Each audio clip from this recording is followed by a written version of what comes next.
I've been busy. This is not necessarily going to be an unboxing video, but it's a come chat with me whilst we repot some new plants and just have a bit of a casual chat and a catch up. I feel like I haven't spoken to you for a long time.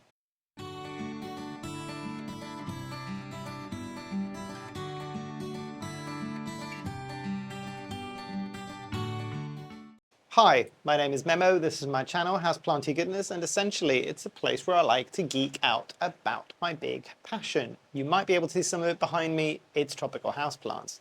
So yes, we've not had a sit down for a while, and annoyingly, I left this until the last minute, but it's just a bit of a plant chore that I need to do today, so we are doing a kind of light repot, slight unboxing, slight catch up on what's happening.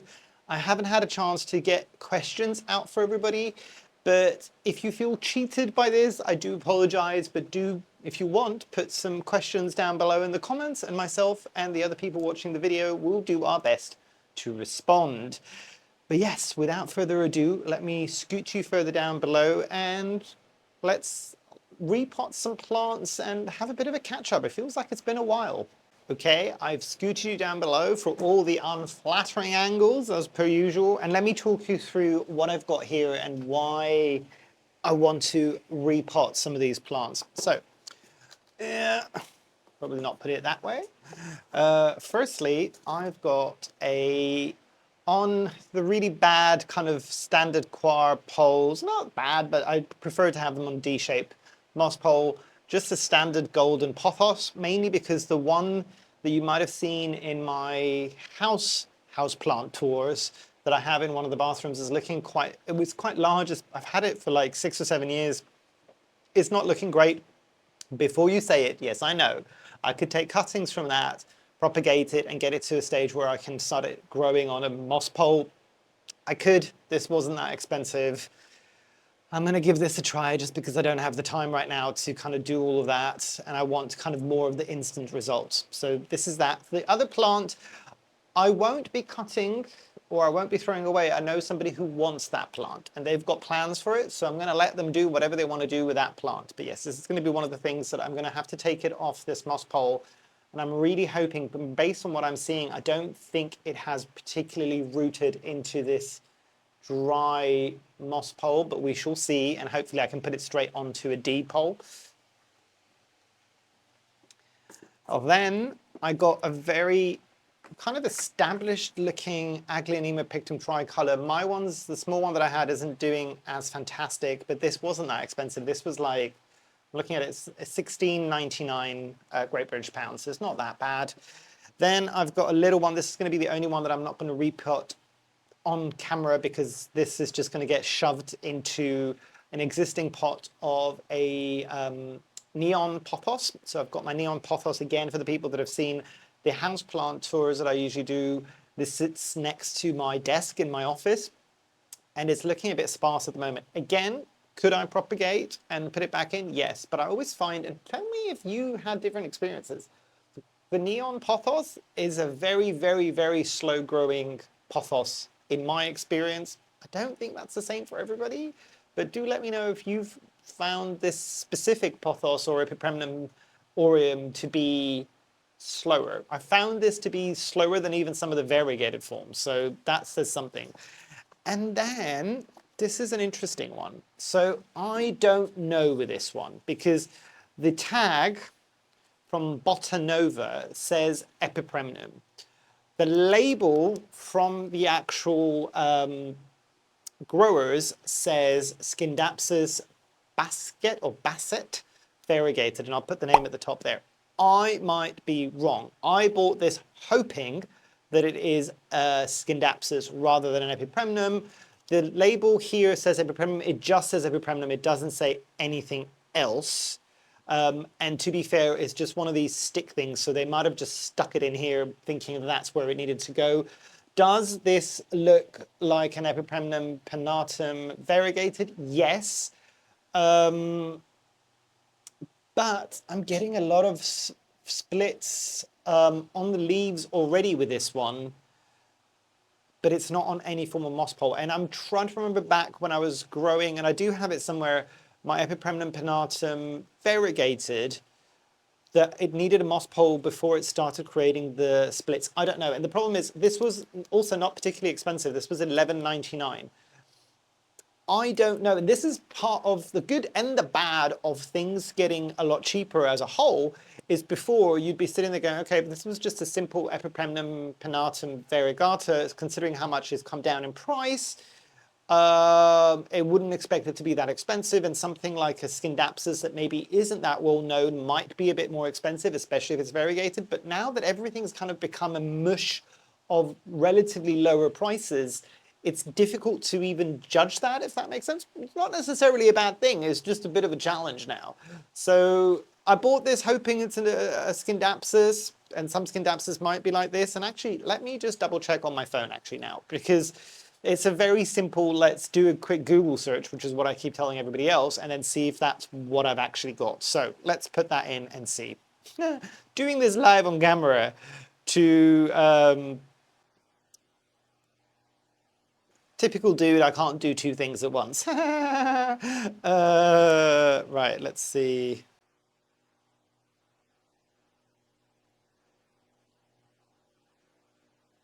Well, it's not seeming promising because nothing is coming out on an image search on Google, at least. Let's have a look and see. Well, the first result that I'm getting for that is showing me a golden pothos. Or something that really, really looks like a golden pothos. So I don't know. Maybe all I got was a variegated Epipremnum pinnatum, which is fine. Which is fine. I was okay with either one of these plants. They did have some Epipremnum pinnatum variegated next to it, but it didn't look like this. So I don't know. But this is the other plant, and this will also be going on a bit of a tiny moss pole that I have, just because I want to see if I can give this the best chance of success. But yes, as I said, so just a standard repot. Let's start with the easiest one, which will be the pinnatum. And let me see if I even need to repot into new soil. So yeah, part of the reason, obviously, for wanting to make this video is because I feel like I haven't had a chance to catch up with all of you for a while now. So I thought let's have a bit of a chin wag. And if you're new to the channel, welcome. All the kind of levels of madness that we do for these types of videos. I also have a lot more other informational videos, a lot more videos where you can kind of see the plants up close, and I'll kind of put some playlists at the top so you can kind of go and discover that if that's what you're after. But I thought, you know what, let's do a bit of a regroup for this video, because not only have we not spoken for a while, but I also know the state of things around the world at the moment is a thing that is happening, and there's a lot of things going on, and maybe some people just need a bit of an escape. Obviously, if you need to be engaged with things in order to enact any form of change, please keep doing that. This is not a video to take away from that, but this is a video for if you need something to focus in for a few minutes, just to clear your head. Hopefully this will give you that level of kind of clarity and a bit of like something to do. So with that out the way, yeah, the roots are looking quite good on this one. Looky. They're looking quite good. And as I said, I kind of wanted to try this in a slightly different scenario to what I have the other one. So the other one's underneath a grow light, and it's not looking its best. It was doing okay up until winter. And I always knew that the Scindapsus, not Scindapsus, Aglaonema pictum tricolor. Did I say Scindapsus before? So Aglaonema pictum tricolor isn't one of the easiest plants for a lot of people to keep happy one way or another.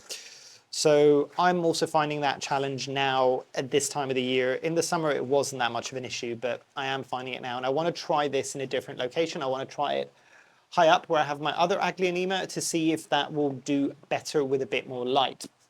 So let me just get a pot for this.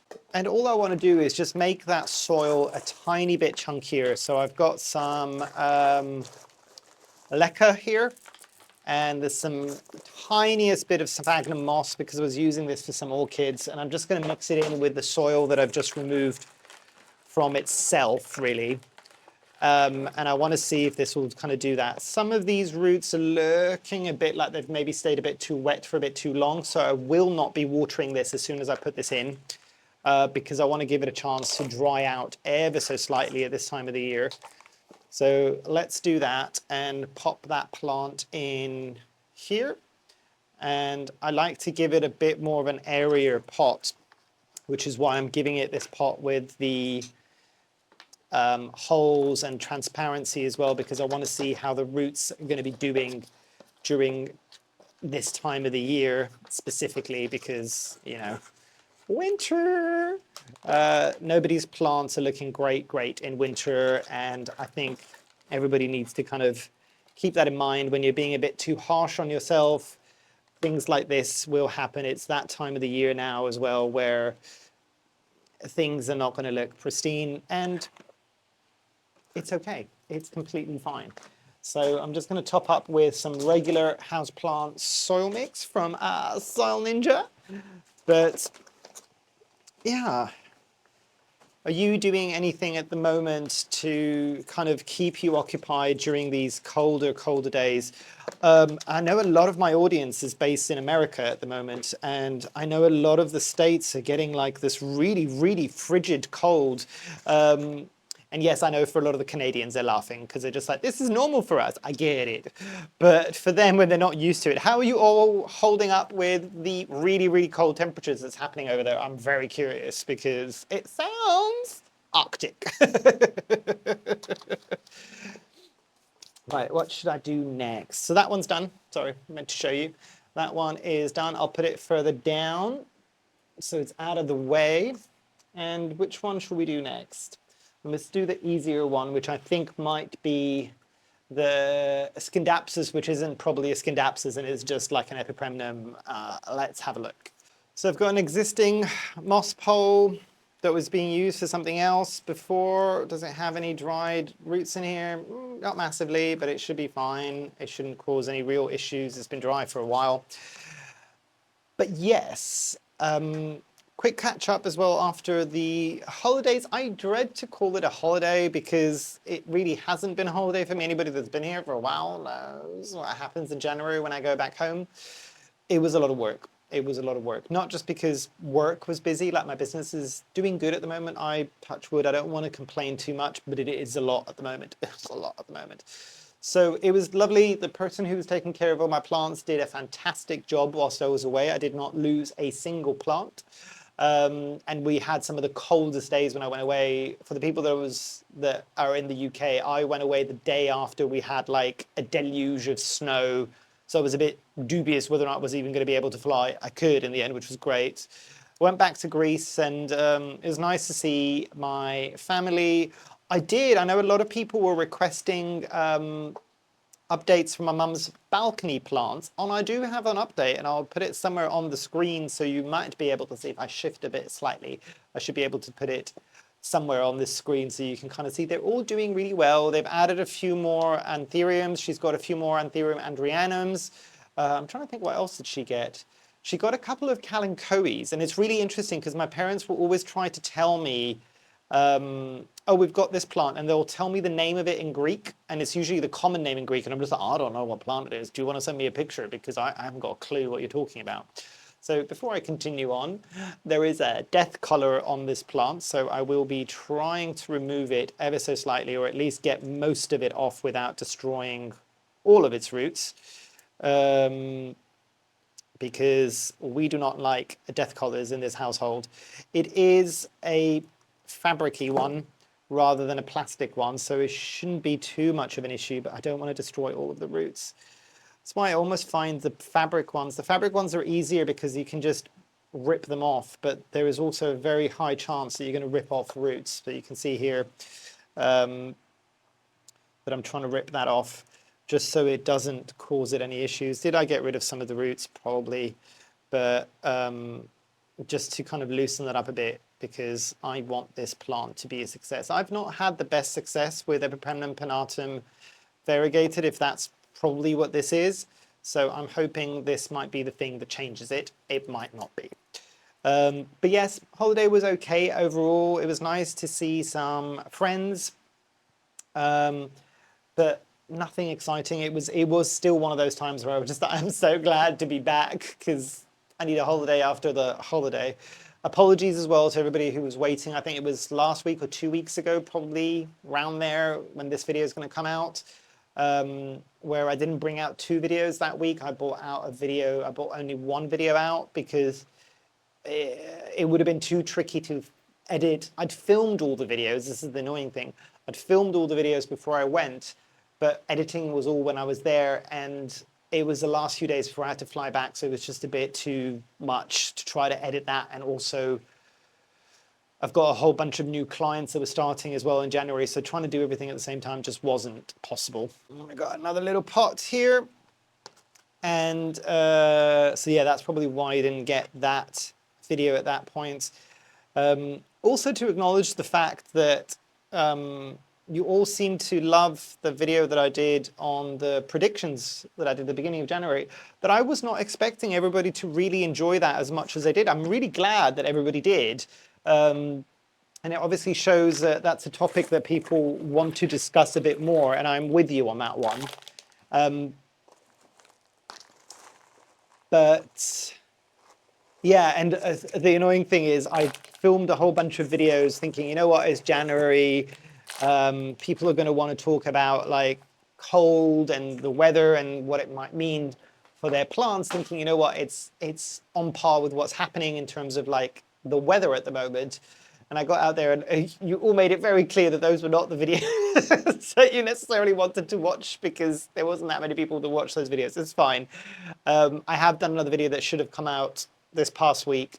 There was a bit of a continuation on that discussion, and there's probably going to be one that's coming out this week that's kind of linked in a bit more because it seems that people want to have that discussion. I'm more than happy to have that discussion with you. I think it's about time, really. So that's why you probably saw a lot of videos going, why are you talking about this? We were talking about this, all of a sudden now you're talking about this. It's because they were pre-filmed.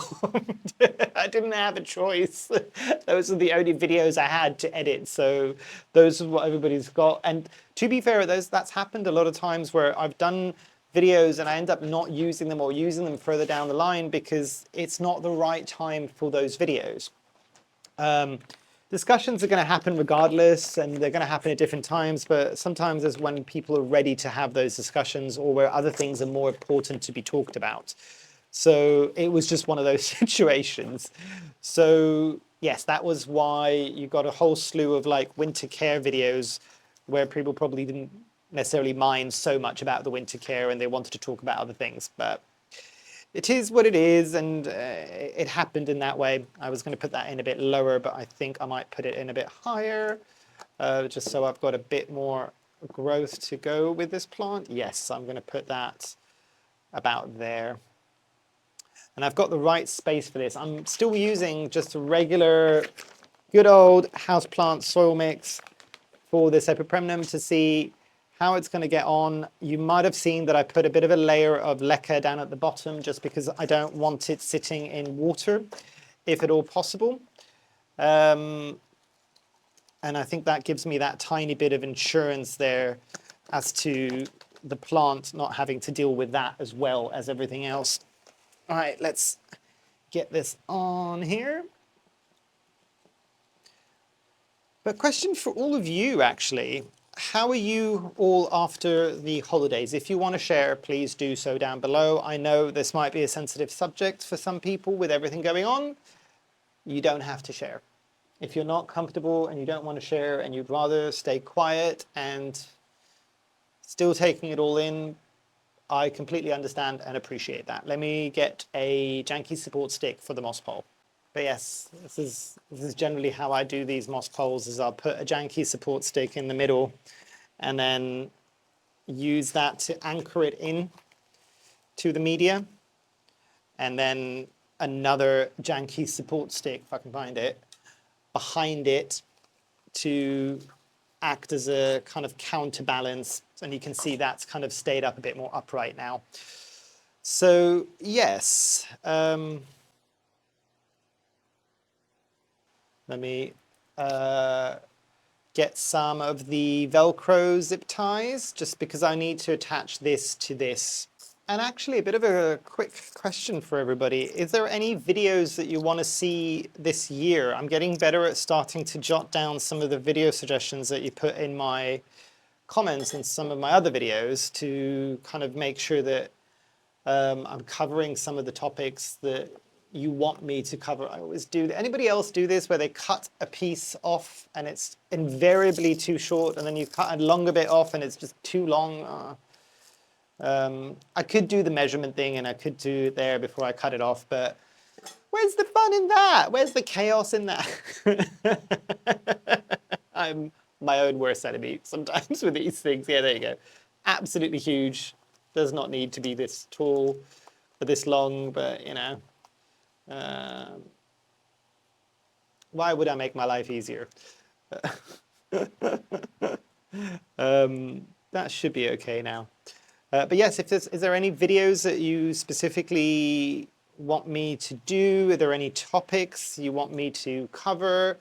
I know a lot of my videos recently have been me kind of more talking and showing you some B-roll, so it's not just me talking at you for like 20-30 minutes, but it's mainly because at this time of the year there's not an awful lot of updates that I can give you from like I'm at my indoor jungle, other than do you want to see more yellow leaves? Because at this time of the year my plants are resting, and I'm okay with that. I kind of want them to rest. I don't want them to be overtaxing themselves at the moment, because I also need the rest as much as they do. So that is why I've kind of not shown you an awful lot of new plants or plant updates for a while, mainly because there isn't anything massively exciting to show you in terms of plant updates at the moment because of the weather, really. It's not conducive for kind of entertaining YouTube videos where you're just looking at a plant that's just surviving. Happy to show you. This is not me kind of shying away from those. I never do, because that is the reality of things.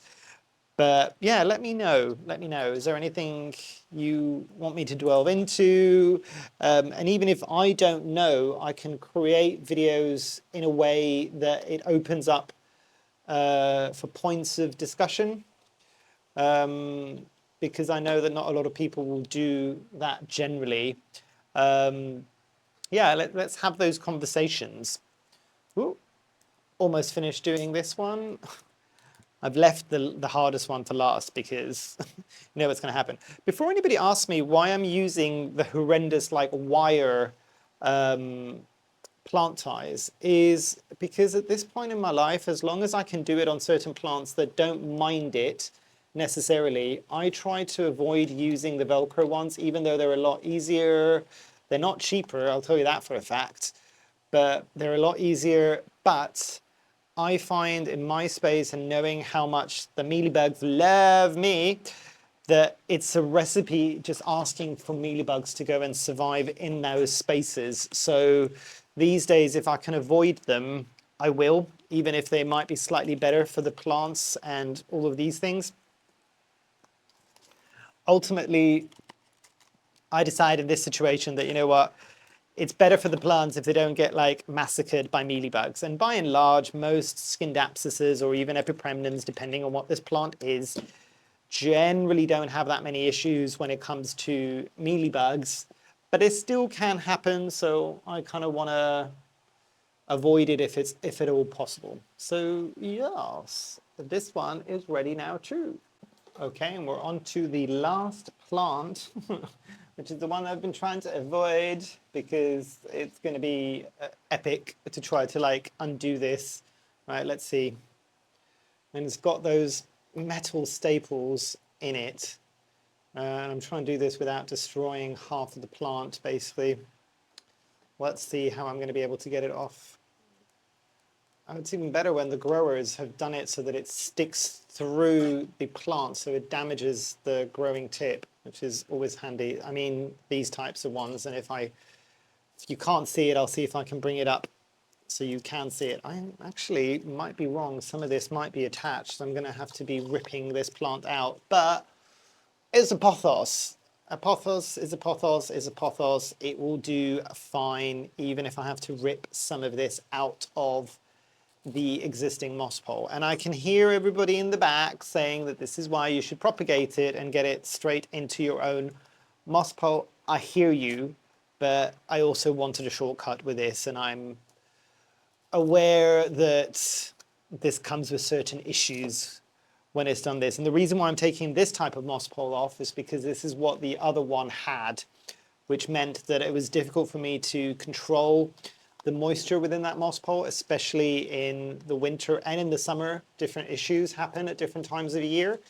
So I need this to be on something that I can control a bit better, like the D-shaped moss poles. And I know for a lot of people, they don't want that, but I want to see for this plant in that space if I can get it to the level of sizing up, because I've never done that with a golden pothos, and I know that it is possible to get absolutely huge leaves, and I've seen a lot of people that have been able to do it, so I want to do it too. I think, is that all of the staples? Well, this one has a staple here still. Sorry, I know I'm probably behind the plant. I'll move it to the side so you can still vaguely see me as well. Let's see. Oh, beautiful. That one came off nicely. It doesn't. It has some roots that have gone into it, but they're not massively large. Okay, that one had a substantial root. Can I be able to get this one out without snapping the root? Yes, wonderful. So far, so good. How did that? Wow. Just a chopped off leaf there because one of these stringy bits was somewhere in a hole and it just snapped the leaf in half. But again, a pothos is a pothos is a pothos. I cannot say this enough times on my channel. Yes, as I was expecting, these roots have not been, and actually let me take some pictures on my phone and see if I can put them up so you can kind of see what I mean, but they weren't substantially in there. And you can see this all alive now as I'm filming. You can kind of see, and I'll see if I can find that one root that was the largest, and it still came out more or less intact from the moss pole. They weren't massive, let's put it that way. So should be fine to move it into this, into the setup that I want to move it into. I say this and I haven't done the last one yet. Ooh. The good thing with these types of moss poles, when you're trying to take them off, when you're trying to take plants off them, by and large, you'll get those smaller aerial roots, which are kind of like the same ones that you would get if you're attaching to a plank, which, because they're on this type of coco coir, they can be a lot easier to take off. Because if you try to take those types of roots off a plank, by and large, you end up snapping most of them. Oh, but this one's fine as well. This one had a thicker root, but I can see that it's kind of, oh no, no, I thought it was. I know there is one that I've kind of sacrificed there, but by and large, this is fine. Oh, I thought that was the last one. Ta-da! It's all off. And now I'll see if I can take this thing out of there. And I know, by the way, this is not me judging. I know a lot of people like these. And if that's something that you enjoy using, please keep doing that. Don't just go, oh, no, Memo's taking them off. Everybody needs to take them off. No, no, no, no, no. A, I'm not that important. B, this is just something that I know about my care, and I've experienced this.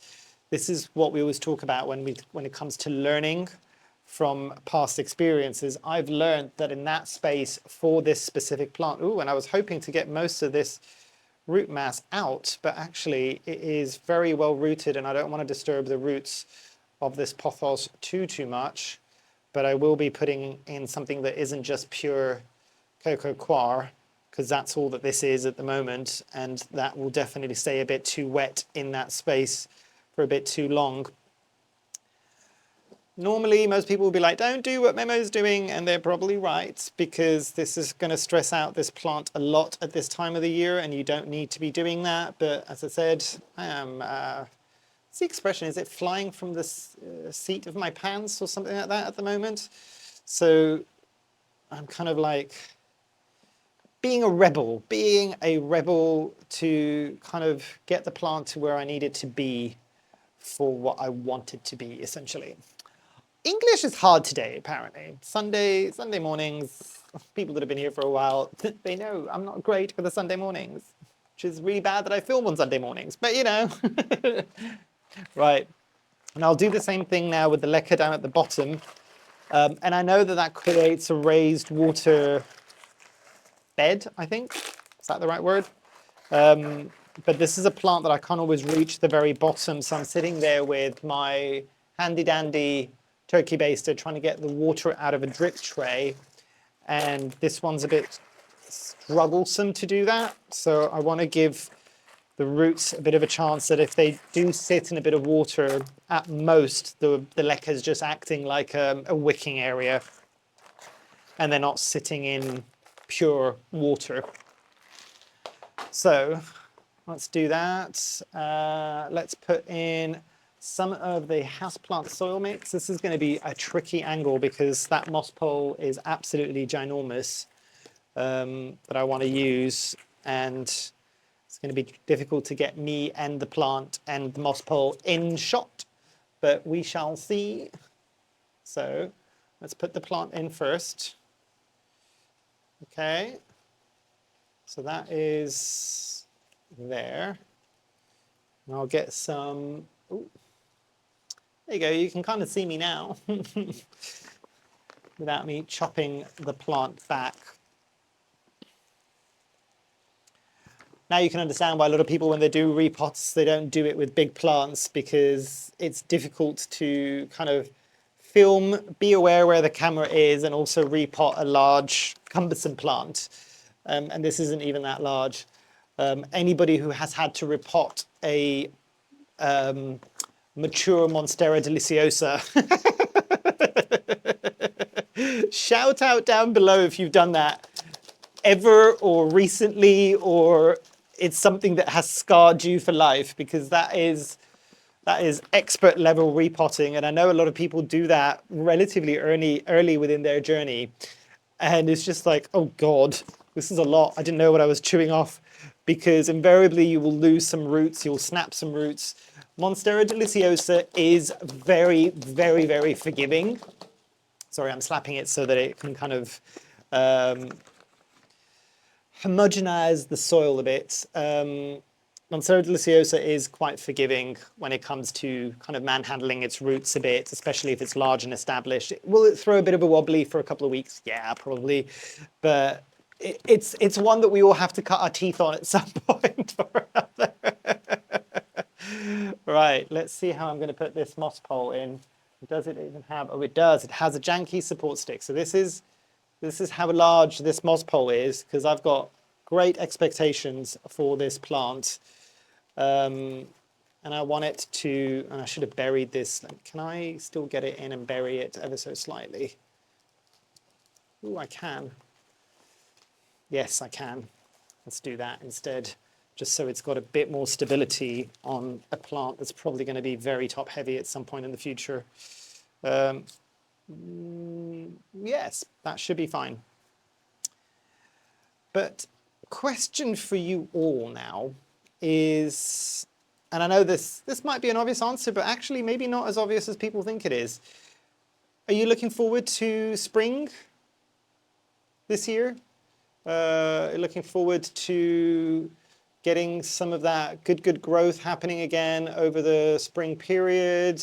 Or are you quite enjoying the calm that comes with the kind of winter months, really? I am very, very curious, because on one hand, I'm just a bit like, I'm over the winter at the moment, but on the flip side of that, I know what spring means for me in terms of the level of care that I need to give for things and the extra load of work that goes into keeping everything happy in the spring. I'm curious as to where you all sit with that. I might not do all of the binding right now in this video. I might just do the top bits just so that it's held on, and then I'll do it off camera later on, just because otherwise all you're going to be seeing is me tying a plant to a moss pole. But yeah, let me know let me know if you're looking forward to that springtime returning. I know we've still technically got February, and we are now currently in February, and for a lot of people this is usually the coldest time of the year, and I understand that. But yeah, a great point to kind of make that discussion, in my opinion, is are we done with winter yet? Are we done with winter yet? Because I know, and you'd be surprised, there's a lot of people, even planty people, that really look forward to winter. And this is not me judging anybody, but it's one of those things that a lot of people tend to enjoy the winter months. The slowdown, the colder weather, the wetter weather. And I know a lot of people in the UK might be cringing at me saying that with the wetter weather, but there are a lot of people that are really looking forward to it. I always find it really interesting when I go back home, because a lot of people, even back home from Greece, by the way, and this is for people who live in warmer and wetter and darker areas, they're just like, oh, we love the UK and all of that. They've got this romanticized version of rain and grey skies in their brain, but a lot of them is just like, oh well, maybe you should try moving there. Oh no, I couldn't do it all the time like what you've got there. So it's the picking and choosing the best bits, because it's not the norm for them. And I think people forget that sometimes, that it's just like, oh, people are very quick to kind of poo-poo on their own environment and just go, oh, hate living here or doing all these things, when there's a lot of people in other parts of the world that would really enjoy the climate and the situation that we all deal with. And I think sometimes people forget that you kind of always want what you don't have. And as somebody with kind of Mediterranean background, at least in terms of appearance, I always would have loved to have been blonde and fair and blue-eyed, or even better, red hair. Ironically enough, a lot of people on both sides of my family, which is very rare for back home, are either blonde or ginger. I did not get any of those genes, as you might be able to tell. But the point I'm trying to make is, you always want what you don't have a lot of the times. And that's okay as well, as long as you kind of get to the point at some point in your life, and it's taken me years to kind of be okay with what I have and how I look and all these things. But I'm in my kind of 40s now, early 40s. I'm beyond caring about those things anymore. Not to say that age has got anything to do with when people stop caring about these things, but for me, that was the magic kind of number of kind of going, I've got better things to stress about rather than that. And yeah, it is one of those things. I'm curious, is there anything that you always wanted that you didn't have because maybe other people had it? I'm sure I'm not the only one with this. But yeah, I'm trying to find ways of kind of winding this golden pothos in a way that will make sense, so that it can keep growing and nothing is shading each other too much. Where is that top point there? But I've done okay, actually. I've got most of this on now, which is better than I thought I was going to do. So yay me. What's the expression? If you can't love yourself, how in the hell is anybody else going to love you? That. If you can't big yourself up, how is anybody else going to do that for you? So yeah, I managed to do something that I was not looking forward to doing.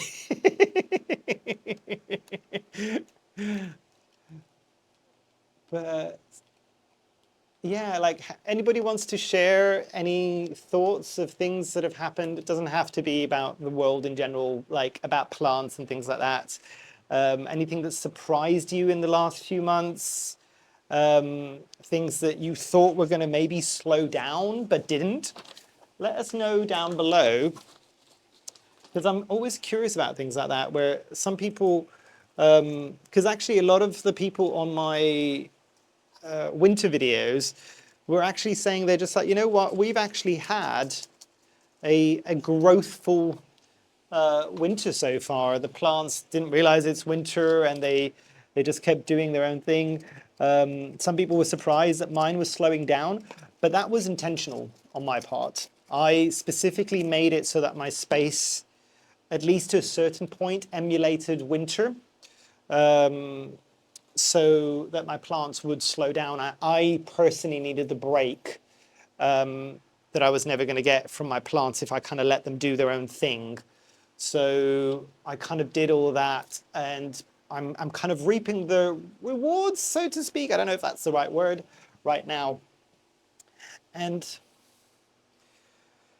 one of the things I wanted to share, which I kind of read something online recently, and it was something I'd never thought of, and it just makes entire sense to me, is if you think about where a lot of these tropical plants are growing naturally, and look at the average temperatures, yeah?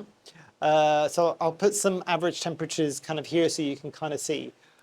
At best, in the summer months, especially if you live in colder parts of the world, at best in the summer months, because obviously you're still keeping your house, even if you live in warm locations, you're probably still keeping your house comfortable for you in the summer, which means that you're not baking in the house. You're usually trying to bring it close to that 20 to 22 degrees Celsius. That, for a lot of these plants, is winter. Those are its winter temperatures. So we're starting on a disadvantage already. Like even at our best time, that's the quietest time for some of these plants. Think about that. And this is where sometimes like my mother's like balcony garden, which tends to get warmer, and like all of this explosive growth is because she's getting closer to those summer the true tropical summer temperatures, maybe sometimes a bit higher than that as well. But because it's outdoors, it's on a balcony, it's on a veranda, it's not indoors. Because if those temperatures were indoors, we'd all be sweltering even in the summer. So even more so, think about our winters where things get colder still. That's the depths of winter for some of these plants. And we're sitting there going, why is nothing moving? Why is everything dormant? Because it is the depths of winter. So for instance, for a lot of the world in the northern hemisphere at the moment, January, February tends to be the coldest time of the winter. That's it for the plants, winter long for all of us, maybe sometimes even the autumn as well. So just remember that and be kind to yourself, because you're expecting a lot from a plant where it's being, for them, Arctic. Even if it's comfortable for us and maybe on the chillier side in our homes, for them, it is Arctic. So bear that in mind. But yeah, I think I've held you on for too long and I've prattled on for far too long. It was nice to touch base. As I said, do drop your comments down below or even your questions. Apologies that I didn't, this was more of a spur of the moment thing and I wanted to kind of sit down and maybe just reconnect really quickly while showing you some of the plants that I want to repot. Tell me how you're doing. Give me any of your questions, any feedback you have in terms of like the videos that you might want to see in the following few months or even the year. And yeah, let's have that conversation. Hopefully you've enjoyed. Hopefully I shall see you here soon. And I truly, truly hope that you have a great rest of your day. Thanks. Bye.